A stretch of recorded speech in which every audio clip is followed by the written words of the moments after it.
GST related to the bank audits, which are supposed to be there from the first week of April 2025.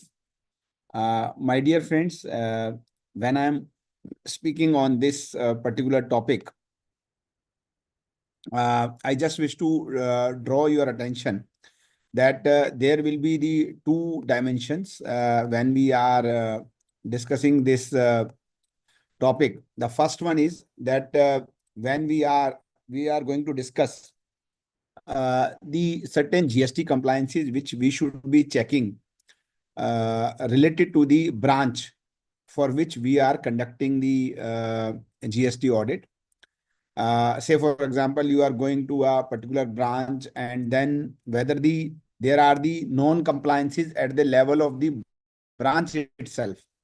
That is something that we are going to discuss. So one will be the branch itself. And the second one will be about the borrowers.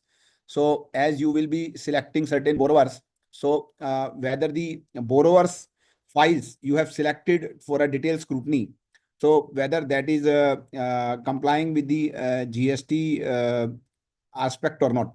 I believe my internet is a little bit unstable. So let me I will take 1 minute only to stabilize it. Just a second, my dear friends.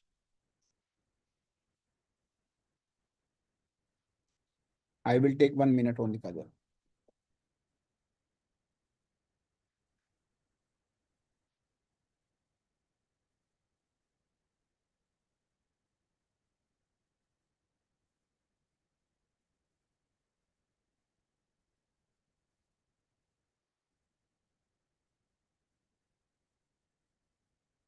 So, friends, I believe that you are getting me. Kajal, are you getting me properly? Yes, sir. Yeah. So I was just mentioning that when we are discussing about the bank, whenever we are going for a branch to be like we are going to conduct a audit related to a branch, there will be the two dimension that within the branch, whether any non-compliance of the GST is there. And then we may be selecting few files of the borrowers for which we are going to do a detailed scrutiny. So whether there is any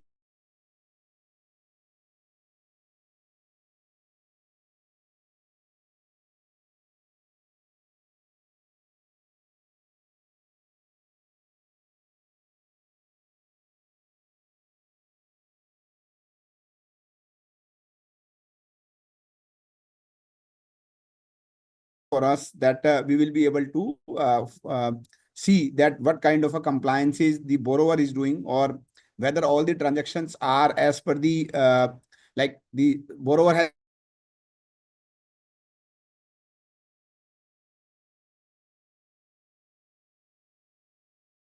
not dealing with the iron products, but actually dealing in the ready-made garments and showing that the same he is dealing in the iron. So, my dear friend, there will be a detailed scrutiny which we should be doing as far as the certain borrowers are concerned, apart from the branch which I am going to discuss. Now, my dear friend, as far as the branch is concerned, I will say the first aspect that you should be checking is about the ITC. Now, my dear friend, when you are going to the branch, there may be the many aspect which you have to see that whether the branch is adhering with the same or not. I used to give the 10 mantras that as far as the ITC is concerned, and many of them are equally applicable on the branch as well. So, my dear friend, I am just repeating the 10 mantras which you have to see within the branch, that whether the branch is complying with the same or not. And my friends who are participating this particular event, they may note down the same as well, and I will speak a little slow so that you will be able to note down the same as well.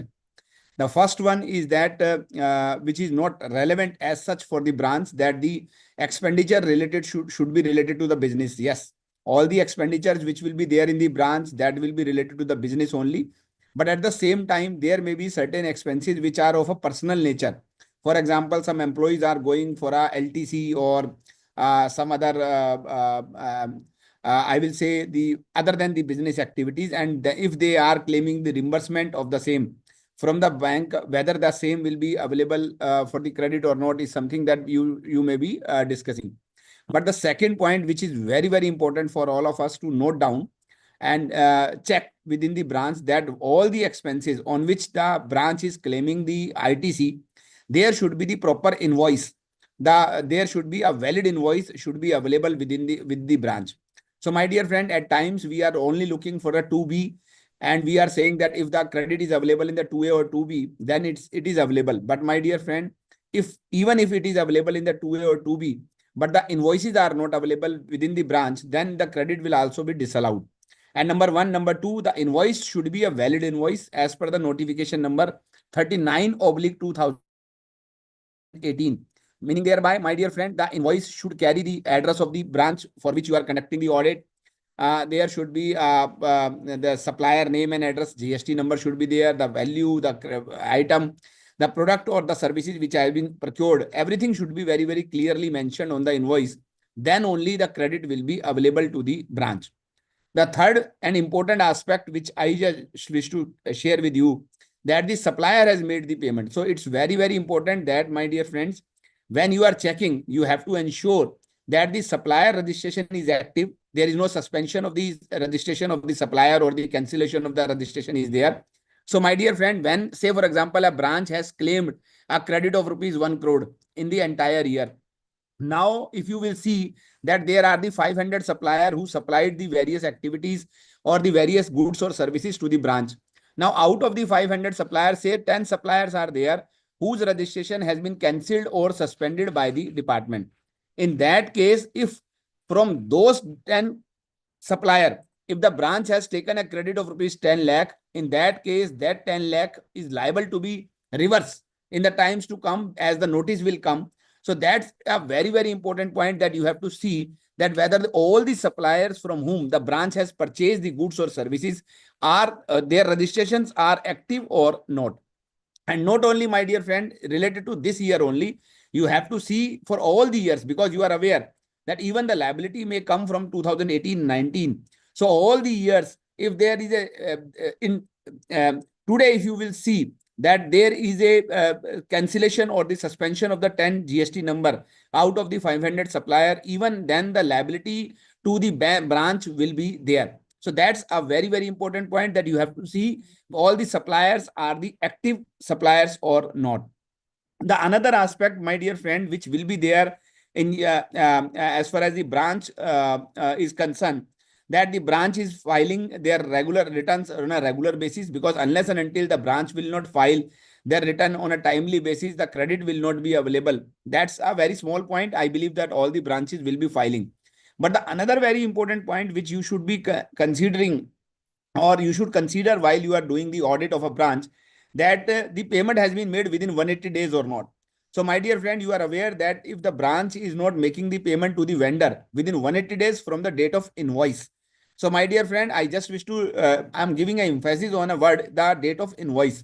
So if the invoice is pertaining to the, say for example, 1st of January 2020, say for example, the invoice pertains to 1st of, I will say the October 2024, and the payment has not been made even up till the 31st of March, in that case, the credit has to be reversed. So even if the invoice has been received in the month of January, but since the invoice pertaining to the date of 1st of October, the 6 months or the 180 days will be calculated from the date of invoice rather than the invoice when the invoice received or when the invoice was booked.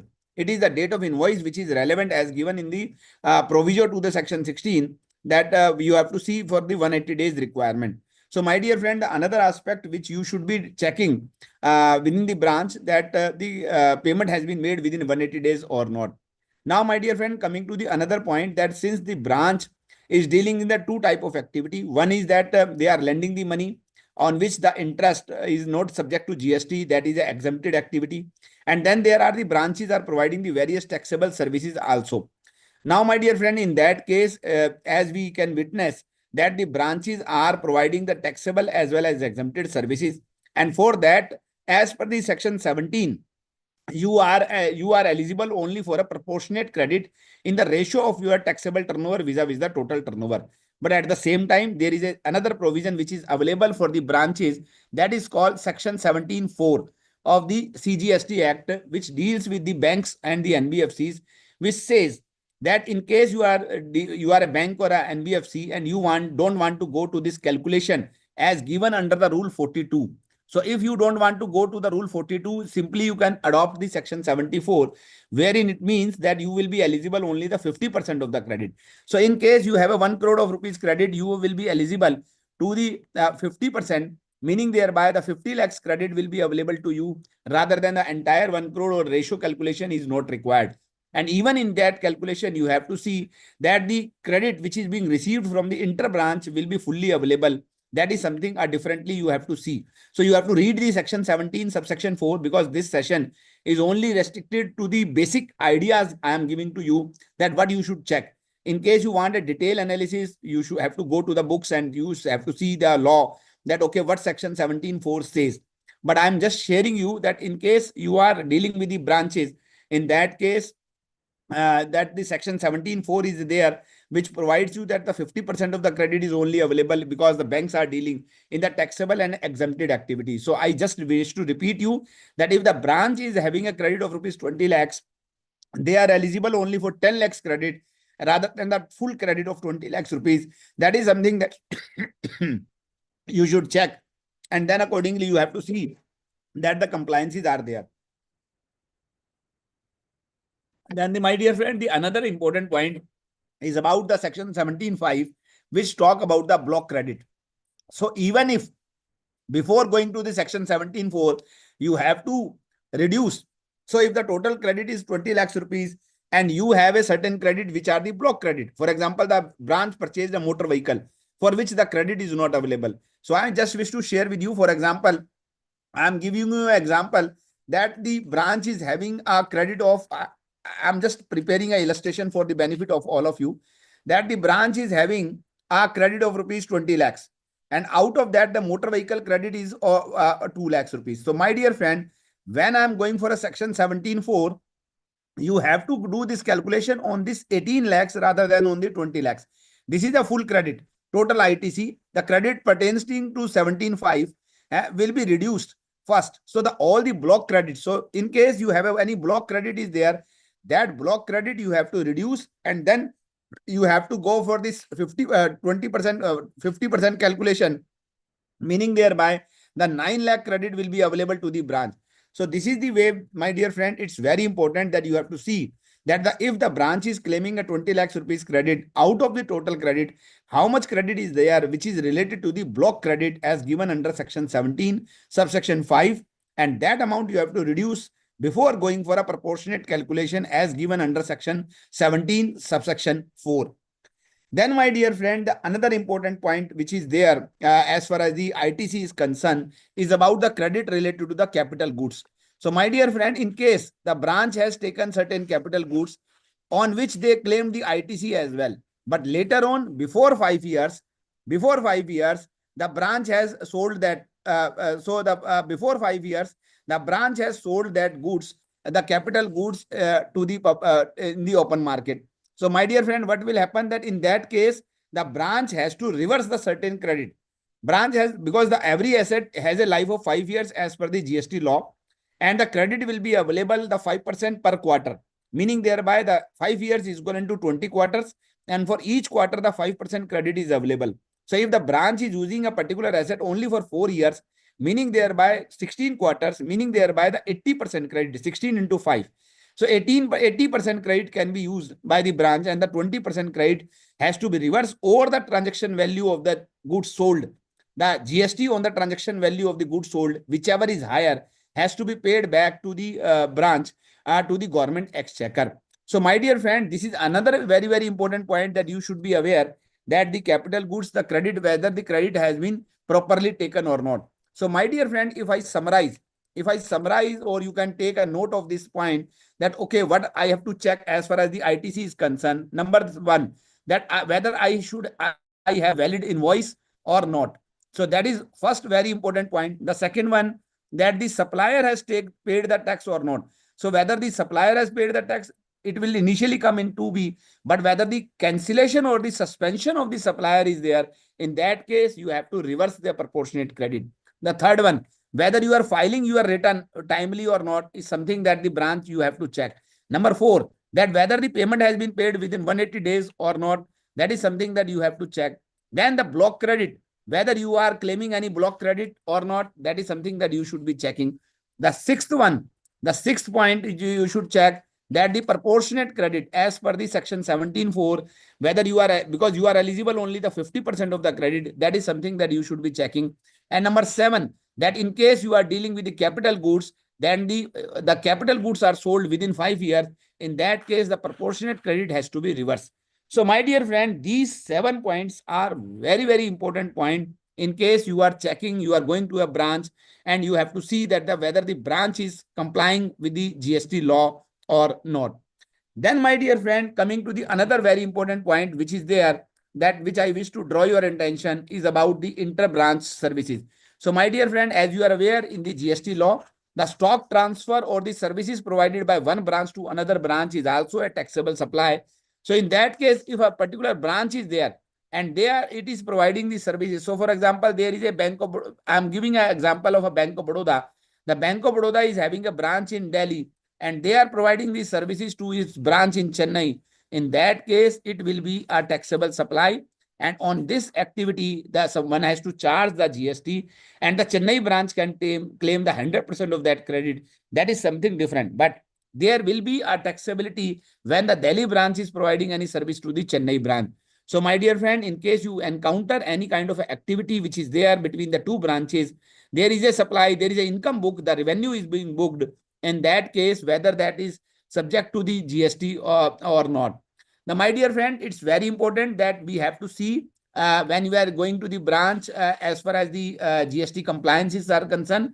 There are the 3 aspects which you should be doing, and specifically the 2 registers which you should be checking that whether the branch is maintaining the record of these 2 aspects or not. One is the ITC register, wherein all the transactions are being captured on which the credit has been taken, including the date of payment to the supplier is there or not. And number 2 is the fixed asset register, because the fixed asset register will tell you that if any goods are being sold, capital goods are being sold within the period of 5 years, you will be able to track that whether the credit has been rightly reversed or not. So these are the 2. The third one is the stock register, which will be more or less not applicable as such for the branches, but will be applicable for the borrowers, which I will come later on in my deliberation. So these are the 3 important register as per the given under section 35 of the CGST Act, that what records has to be maintained. This is something that you have to check that whether the branches are maintaining the same or not.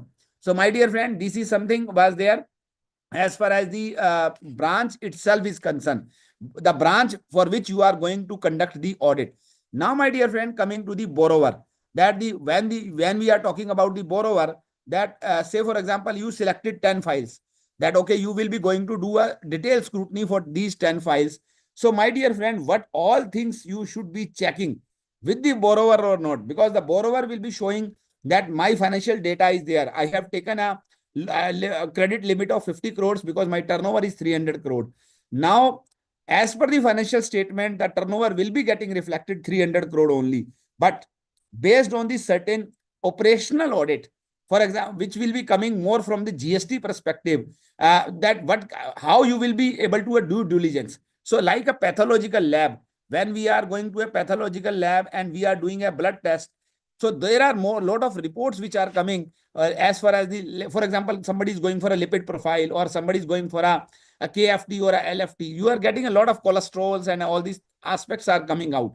So similarly, when we are conducting our due diligence, as far as from the GST data is concerned, there will be a lot of, I will say, the due diligence will be there. There will be a lot of signals which will come. The red flags may come, which you should be reviewing further to see that whether the borrower is a genuine borrower or not, the integrity aspect is there or not, whether the borrower is going to become an NPA or not. That kind of a predictive analysis can be there at your level, and then you can caution the branch that this system, that okay, yes, there is a aspect which you should be considering, because I find that there is a chance of a fraud or there is a chance of a non-compliance at the level of the borrower. That one has to be checked. Now, my dear friend, the first aspect which I wish to share with you that you should be checking here is the comparison of the 3B versus GSTR1 versus the financial statement. So, my dear friend, when in case you are looking that, okay, whether the turnover which was reflected in the financial statement has been duly reported in the GSTR1 or the 3B or not. So, that is something that you should be comparing with. Now, there are the two options available to you. Whenever whatever I'm going to speak, there are the two options available to you, that either you will do a manual exercise, that you will be checking everything by requesting for a GSTR1, the 12 copies of the GSTR1, 12 copies of the GSTR3B of the borrower, and then you will be doing a manual exercise and then comparing with the various data available to you. Otherwise, there are many tools are available which will give you the comparative analysis in fraction of seconds, which can help you to see that whether there is any mismatch or not. So that's the call is on you, that the decision is on you, that how you want to do a manual exercise or a computer the tool using the tool. But one thing is very important, that you should check that okay, the 3B is matching with the financial statement or not, the GSTR1 is matching with the financial statement or not. It should not be a case that the turnover reflected in the GSTR financial statement is 300 crore, whereas in the GSTR1 it is 200 crore, or in the GSTR 3B it is 180 crore only. So that should not be a situation that, okay, otherwise what will be happening, that there is a clear case of a, I will say, the non-compliance or the intention to fraud will be there, that somebody is showing the 300 crore turnover in the financial statement, whereas that is not being reflected in the GSTR1 or the 3B. The another aspect which will be there here itself, my dear friend, is about the HSN review. So, my dear friend, what I'm trying to convey you that, okay, now somebody is saying that, okay, I am dealing in the iron product. Now somebody is saying that I am dealing in the iron ore and the rate of tax is 18%.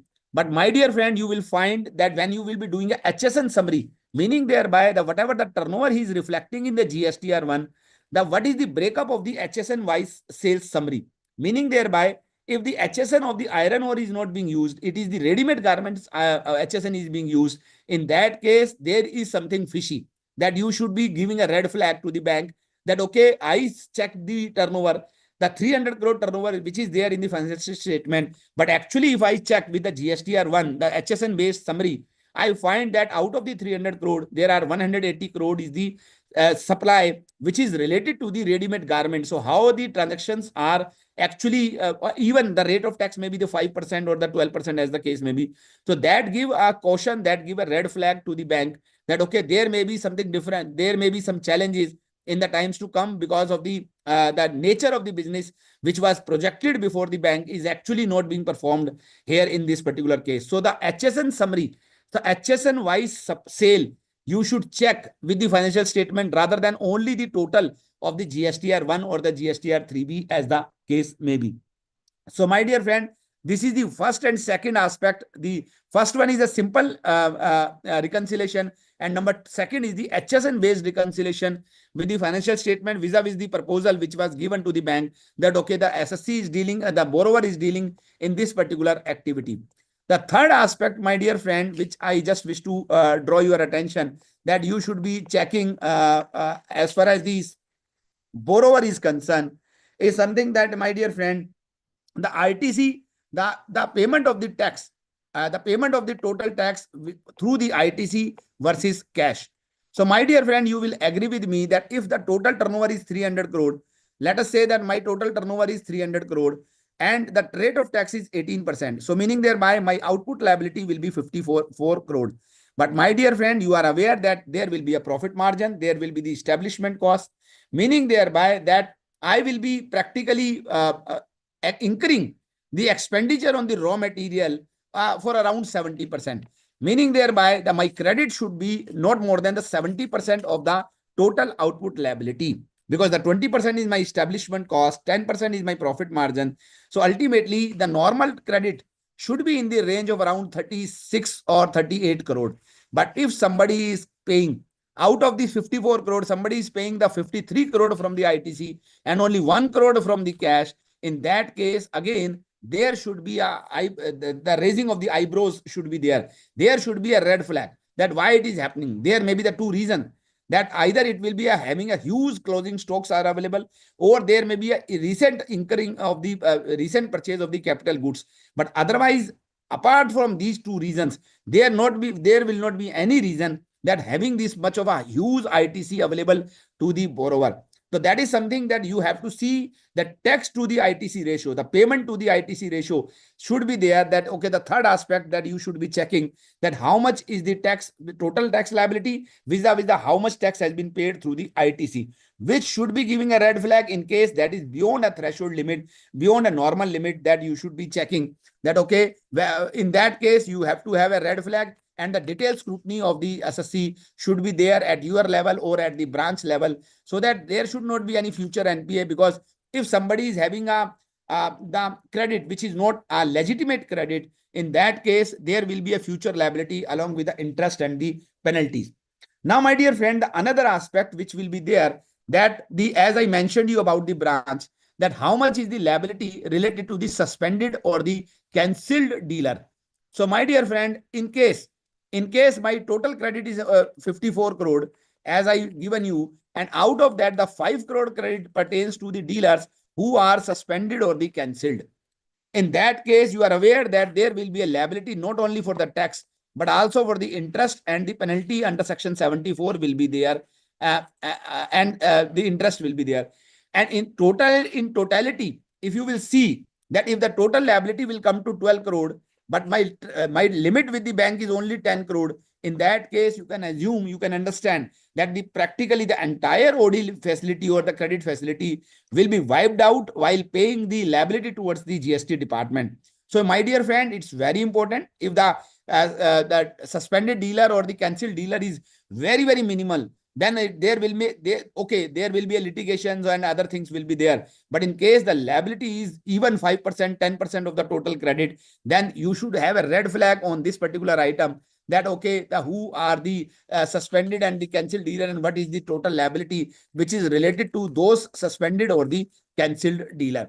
Then, my dear friend, coming to the another aspect which should be there, that in case somebody is somebody is having a kind of a circular trading, meaning thereby, for example, my turnover is 300 crore and I am buying from A.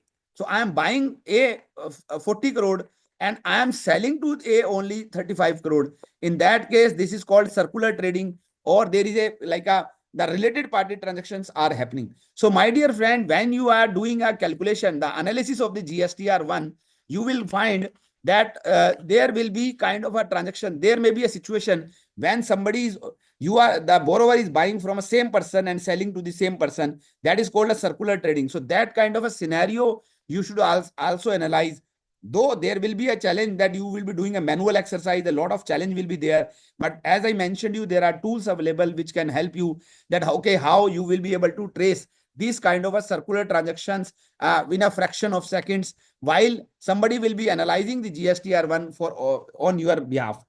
Then, my dear friend, another aspect which you should be doing, which is a comparatively a simple one, is a compliances level, whether the borrower is filing the GSTR1, GSTR3B, and GSTR9, or in case somebody is in the composition scheme, or somebody is having a registration of a TDS as far as the GST is concerned, or a job worker related to there too. So whether all these compliances are being regularly made by the borrower or not is something that you should be checking. Then, my dear friend, there is another very important aspect which can give you a red flag, that the monthly analysis of the sales and purchase. So whenever there is a sales and purchase, you should have April, May, June, July, August, like this, and then you have to see that what are the monthly sales and monthly purchase, so that you can understand. So it should not be like this. It should not be like this, that, okay, in the month of April, the sales is 25 crore, May 0, June again you are saying there is a 0 turnover, and July suddenly there is a 50 crore turnover. So that kind of a erratic kind of a behavior of a sale or purchase should also give a red flag to you. And again, as I mentioned you, that this can be made out from the analysis of the GSTR1. So what I'm trying to convey you, my dear friend, that that by having the analysis of the GSTR1, GSTR3B, it will be a third check. So it will be a maker-checker analysis rather than relying only on the financial statement that, okay, this is there, or relying only on the CIBIL score that somebody is having a CIBIL score of a 750 or a 700.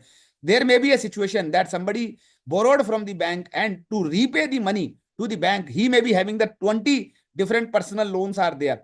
So he will ensure that there will be a serving to the interest and the other liabilities related to the bank, so that it should not be an NPA. But without going into the detailed operational analysis, you will not be able to find out that, okay, whether there is a genuine red flag or not.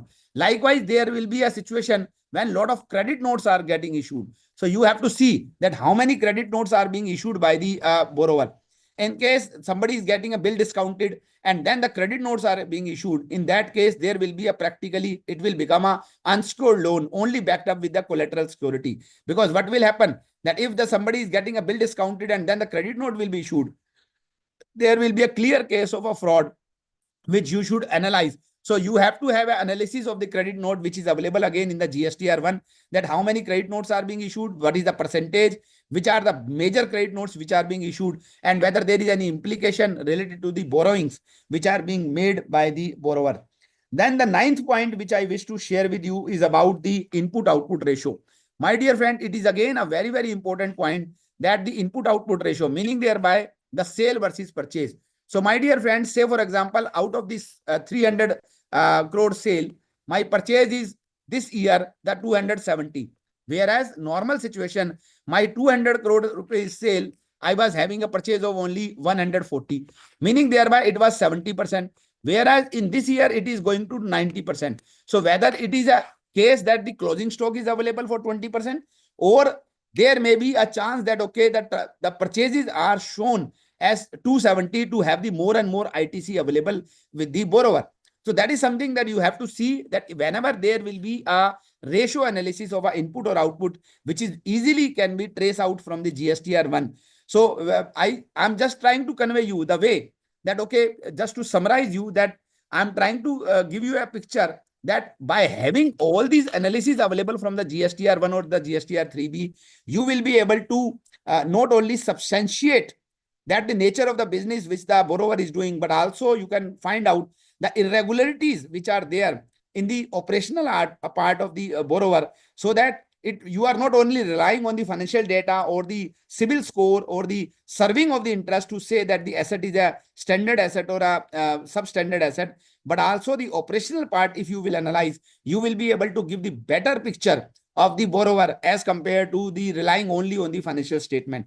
So in case we will deploy these kind of analysis, I believe that you will be able to give the better analysis, and the better results will be there. I show you one example when you will be able to see that how these things are happening.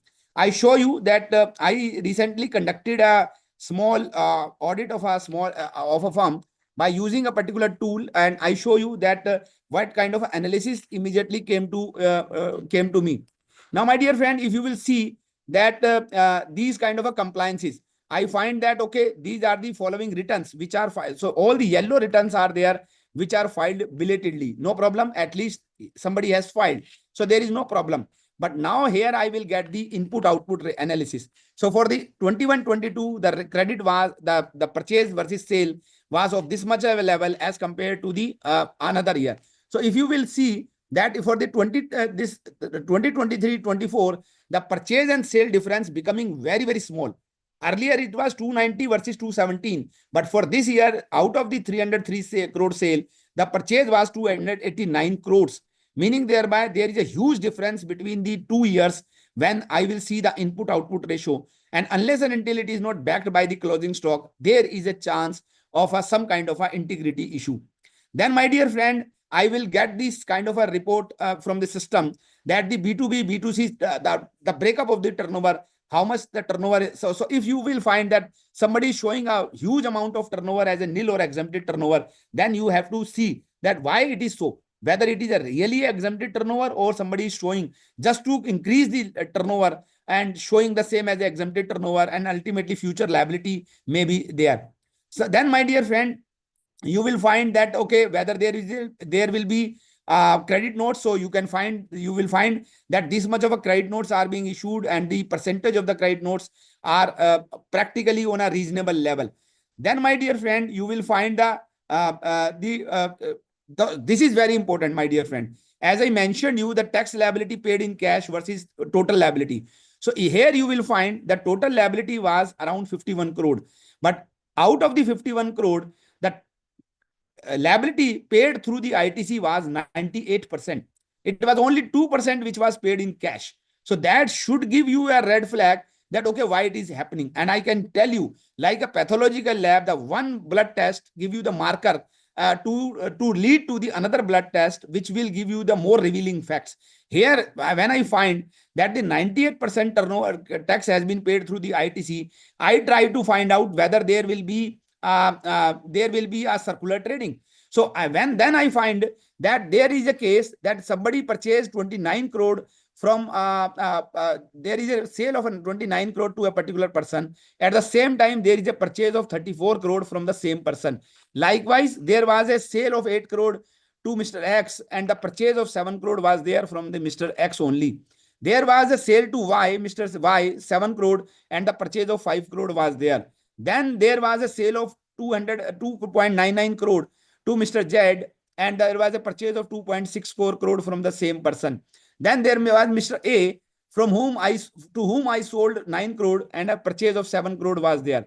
So when my dear friend, when I find out that there is a case of a 98% credit is available, the tax is being paid 98% from the ITC, I should have a second test. Why it is so? Either there will be a closing stock available, there will be a capital goods, recent purchase of the capital goods, because of that accumulated credit is there, or there will be a chance that these kind of transactions are happening. Similarly, my dear friend, the GSTR 3B versus 2B, you can see that the credit was available 50 crore 68 lakhs, whereas the GSTR 3B, he claimed 51.46 crore, meaning thereby 78 lakhs crore extra credit was claimed. And here you will find the suspended dealers. So out of the total credit which was available to him, there was a purchase of around 3 crore, on which the registration of these dealers were the buyer's supplier. I'm talking about the supplier of the buyer.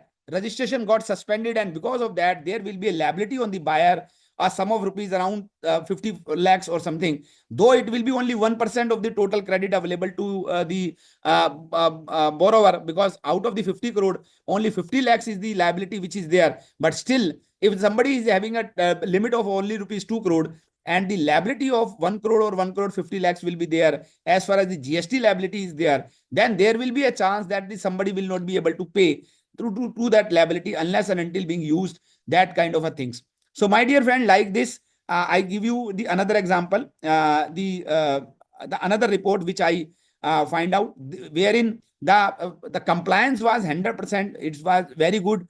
So I feel great that this is there. Then I find the HSN summary. So out of the total turnover, you can see the total turnover is 87 crore here in 2024-25, which is there in your screen. Whereas out of the this 87 crore, the 82 crore was pertaining to a particular HSN. So you have to see. And there was another HSN which is used for a 5 crore rupees turnover. So you have to see whether that match with the turnover which was declared while you are the borrower has taken the money from the bank. So if the borrower has taken the money showing that, okay, I am going to deal with the ready-made garments, but the actual supply of the HSN was related to the rice, in that case, there should be a red flag that the auditor should be raising that, okay, there is a problem because somebody has declared that, okay, I will be dealing in the ready-made garments or in the iron ore, whereas the HSN which is being used for the declaring the turnover is different. That is something will be there. Likewise, my dear friend, there will be a situation when you will be having so here you will see that the ITC ratio is comparatively better. Here the ITC ratio is 85% is being paid through the ITC, the tax, whereas the 15% was paid through the cash. So I feel little bit satisfied the situation. Likewise, the cancelled dealers, here also that was there. and vis-a-vis the buyer-supplier ratio was also good. But here I prepared a very good statement from the tool, that is the monthly purchase and sale for the last 3 years. And I try to find out whether there is a kind of a consistency in the activities or not. That is something very, very important. You have to see that whether there is a consistency in the operations or not. It should not be a case that somebody suddenly, unless until somebody is dealing in the seasonal product, otherwise there should be a consistency. So my dear friend, these kind of reports can help you to find out whether the borrowers are complying with the GST law or not, which I wish to draw your attention. So my dear friend, just to summarize you, that there will be the two legs of our deliberation. When we are going to the bank, number one, whether the branch itself is a non-compliant as far as the GST is concerned. I shared you the around 9-10 points which you should be checking within the branch itself, whether they are complying with the GST law or not. And then when you are doing a detailed scrutiny of a particular borrower, then I request you to do an operational review rather than only a financial review, to see whether there will be an integrity issue, whether there should be a red flag, there should be a future liability will be there will be a non-compliances of the GST law, which should be giving a red flag by you, so that the bank can be cautioned that there will be a chance of NPA in the times to come. That is something that I believe that will give the audit a better flavor, a better due diligence, and I believe that these kind of tools can help you to do this analysis in minutes, rather than you are devoting your lot of time into doing this exercise on a manual basis. So my dear friend, this was all from my side as far as the bank audit is concerned, the GST related to the bank audit. Now Sonika is asking a question whether the bank will provide the GST password of the borrower. Yes, they are liable to, they are responsible and they liable to give you the GST password. So one thing is there that you can request that they can provide you the GSTR 3 and GSTR 1 and 3B of all the borrower you are talking about. The another way is that you can request by using certain tools wherein the borrower will fill up the OTP and you will get the entire analysis available with you with your dashboard. So it's upon you that how you have to do, whether you have to do a manual exercise or you have to use certain tools, so that it will not be a password required. The borrower will submit the password and automatically you will get the analyzed data, something Sonika ji that you can always use. Now coming to the Rajesh Advani question, which tools are available for comparison of GSTR 1 and 3B for the borrower? Which tool could be used for HSN review of the borrower? As I Rajesh ji mentioned you that there are many tools which are available. Even I am using a tool of the Taxo only. And I believe that maybe later on the team you can connect with the team that how they are providing this kind of a reports in fraction of seconds, when you will get the complete analysis available on your desktop for the borrowers, so that your audit will be much more advanced level as compared to simply analyzing the comparison of the financial statement vis-a-vis the other details submitted by the borrower. So I believe that these kind of tools can help you in the times for doing a better due diligence as far as the banks are concerned. Lalit Gargji is asking a question. In one of my audit, I found that there are 37 supplier, out of which GST number of 36 supplier was suspended, but it was explained by the branch that GST number was valid at the time of purchase. Lalit ji, I just wish to share with you that at the time of purchase hardly matters. As per the law of the GST, section 16, I am talking about, if the supplier registration has been suspended with a retrospective date, meaning thereby the date when you purchase, the date prior to the date when you purchase the goods. So I just to share with you example, you purchase certain goods on the 1st of January 2025 and the registration of the supplier was cancelled on the 1st of October 2024 with effect from. In that case, your purchases will be treated as a bogus purchase or a fake purchase as per the circular number 171, and the entire credit will be liable to be reversed as per the section 16 along with the interest and penalties. So when you purchased, the registration was valid hardly matters. When it was suspended, whether it was a pre-facto or a post-facto, meaning thereby the registration suspension, effectiveness of the suspension. As I mentioned you, the registration may be suspended in the Feb, but if it is suspended with effect from October and your purchase was in the month of January next year, in that case, your credit is liable to be reversed. That's a very, very important point that you have to intimate. There are the many judgments which are available even in the favor of the department that this kind of a credit is liable to be reversed. The time will tell that somebody will go for a litigation that my purchase was genuine, I can prove, and something like that. But at least for the time being, I can tell you that there will be a liability on the borrower, and then you have to see whether the liability of the borrower will be more than the credit exposure available with the bank or it is less than. Can we declare account as NPO on these grounds? Yes. There are the, so it is not a quantitative analysis, it is a qualitative analysis you are doing. And based on the qualitative analysis, there are the various parameters wherein you have to show, you have to certify that the assets which are being held by the borrower are goods in nature. Meaning thereby, if the liabilities are there, if the asset they are holding are not prudent, in that case, as even yesterday I was discussing in a particular program, that you can always do a NPA on these grounds also. At least if not the NPA, you can create a red flag so that the banks are getting cautioned that there is a problem as far as this particular account is concerned. If you will see the NPA as per the norms given by the RBI, it will not be an NPA. But at least you can give the assets are not up to that quality, the standard for which it has been declared. So that is something that you can always highlight for the benefit of the entire ecosystem, which is getting operated in the bank.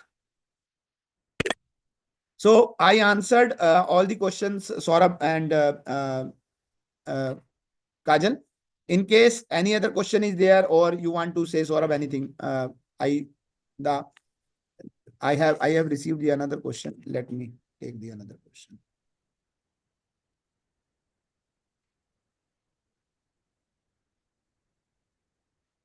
Lalit Garagji, at that time I had to inquire through by checking GST number of every supplier. Can we do it through some app also?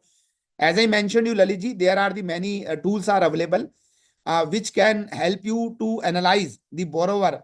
So if you will do the manual exercise, it will take 10 days to analyze a particular borrower. And you want to do a 10 borrowers, it will take 100 days. Or you have to deploy a lot of team. But otherwise, there are the tools available wherein you can do an analysis of the borrower within less than a minute time, and you will get complete red flags and all the details available to you so that you can do a very quick analysis of the operational part of the borrower as well.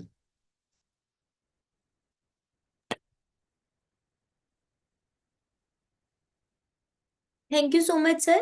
Thank you so much, everyone. I believe Lalitji, in case Saurabhji want to speak, in case he want to. Saurabhji or Manojji.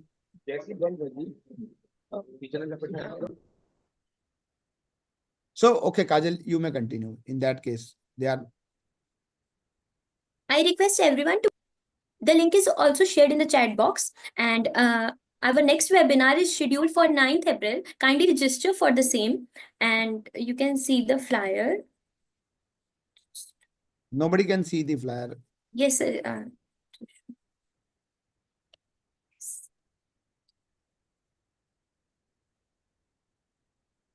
So thank you so much, everyone. And next webinar is scheduled for 9th April. Kindly register for the same. It is free of cost. And I would like to thank CA Dr. Atul Kumar Gupta, sir, for his time today, for sharing his wonderful insights today. And thank you so much, everyone. Thank you, Kajal.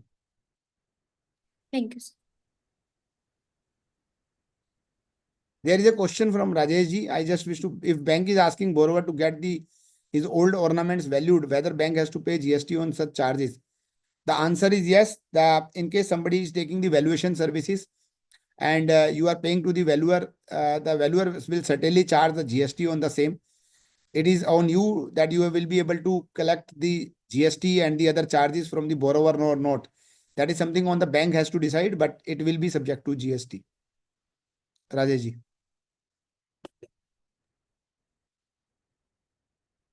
Thank you, Kajal. Thank you so much, sir. Thank you so much, everyone, for your time today. Thank you.